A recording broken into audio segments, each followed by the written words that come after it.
जब बात वुमेन्स को रियल पावर देने की आती है तो पॉलिटिक्स सडनली कॉम्प्लिकेटेड क्यों हो जाती है। मैं बात कर रही हूँ नारी शक्ति वंदन अधिनियम को इम्प्लीमेंट करने की। हम सब वेट कर रहे थे कि फाइनली वुमेन्स की रिप्रेजेंटेशन पार्लियामेंट में स्ट्रांग होगी और ये सिर्फ सीट्स का गेम नहीं होता। इसका मतलब होता है कि भारत की आधी आबादी की आवाज डायरेक्टली डिसीजन मेकिंग तक पहुंचेगी। रिमोट एरियाज की जो वुमेन है वहाँ पे जो इश्यूज होते हैं वो भी पार्लियामेंट में एड्रेस किए जाएंगे और महिलाएं भली भांति अच्छे तरीके से समझती हैं कि क्या इश्यूज किस तरीके से क्या क्या चीजें हैं जो अभी तक शायद पार्लियामेंट में डिस्कस नहीं होती और हो सकती थी।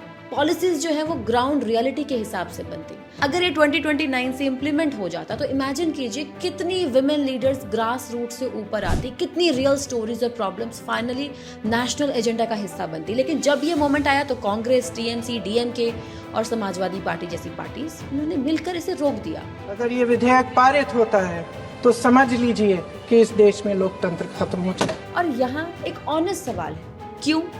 कहीं ना कहीं ऐसा लगता है कि प्रॉब्लम रिफॉर्म से नहीं बल्कि उस क्रेडिट से है जो किसी और को मिल जाता। और इसका तो सॉल्यूशन भी पीएम मोदी ने दिया था कि भाई क्रेडिट उनको नहीं चाहिए, जिसको क्रेडिट लेना है ले लो, सरकारी खर्चे पे न्यूज़पेपर पे ऐड छपवाएंगे, जिसकी फोटो जिसका नाम डालना डाल सकते हैं। हमें क्रेडिट नहीं चाहिए। जैसे ये पारित हो जाए मैं कल एडवर्टाइजमेंट दे करके सबका धन्यवाद करने के लिए तैयार हूं। अब उनको लगा कि भाई वुमेन को एक्चुअल पॉलिटिकल पावर किसने दी, मोदी सरकार ने, तो क्रेडिट तो उनके पास चले जाएगा। सालों से हमें ये फील हो रहा है कि सिस्टम चेंज हो रहा है। उज्ज्वला, बेटी बचाओ बेटी पढ़ाओ, लखपति दीदी जैसे स्टेप्स ने वुमेन्स की लाइफ को ईजियर और डिग्निफाइड बनाया है। इसलिए नेचुरली लगा कि नेक्स्ट स्टेप पॉलिटिकल एम्पावरमेंट होगा और पीएम मोदी ने 2023 में इसको लॉ बना भी दिया था, इम्प्लीमेंट होना था बस। सोचिए, एक तरफ वो लोग हैं जो इसे इम्प्लीमेंट ना होने पर जोर जोर से तालियां बजा रहे, खुश हो रहे हैं, और दूसरी तरफ एक ऐसा लीडर है जो उन महिलाओं से माफी मांग रहा है जो डिसअपॉइंटेड फील कर रही होंगी, जिन्होंने कहीं ना कहीं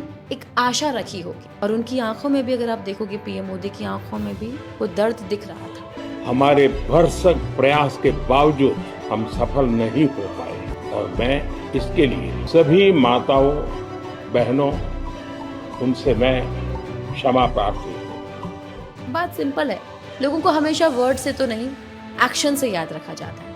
और जो आपके साथ खड़े होते हैं और जो वक्त आने पर पीछे हट जाते हैं, ये फर्क समझने में ना ज्यादा टाइम नहीं लगता, स्पेशली महिलाओं को। तो जवाब देना जरूरी होता है, लेकिन हमेशा शोर से नहीं, कभी कभी चुप रहकर। कभी कभी सही वक्त पर दिया गया जवाब सबसे ज्यादा पावरफुल होता है। सिर्फ वक्त का इंतजार है। नारी शक्ति के सशक्तिकरण का बीजेपी एनडीए का संकल्प अक्षुण्ण है। और वक्त ज्यादा दूर नहीं है।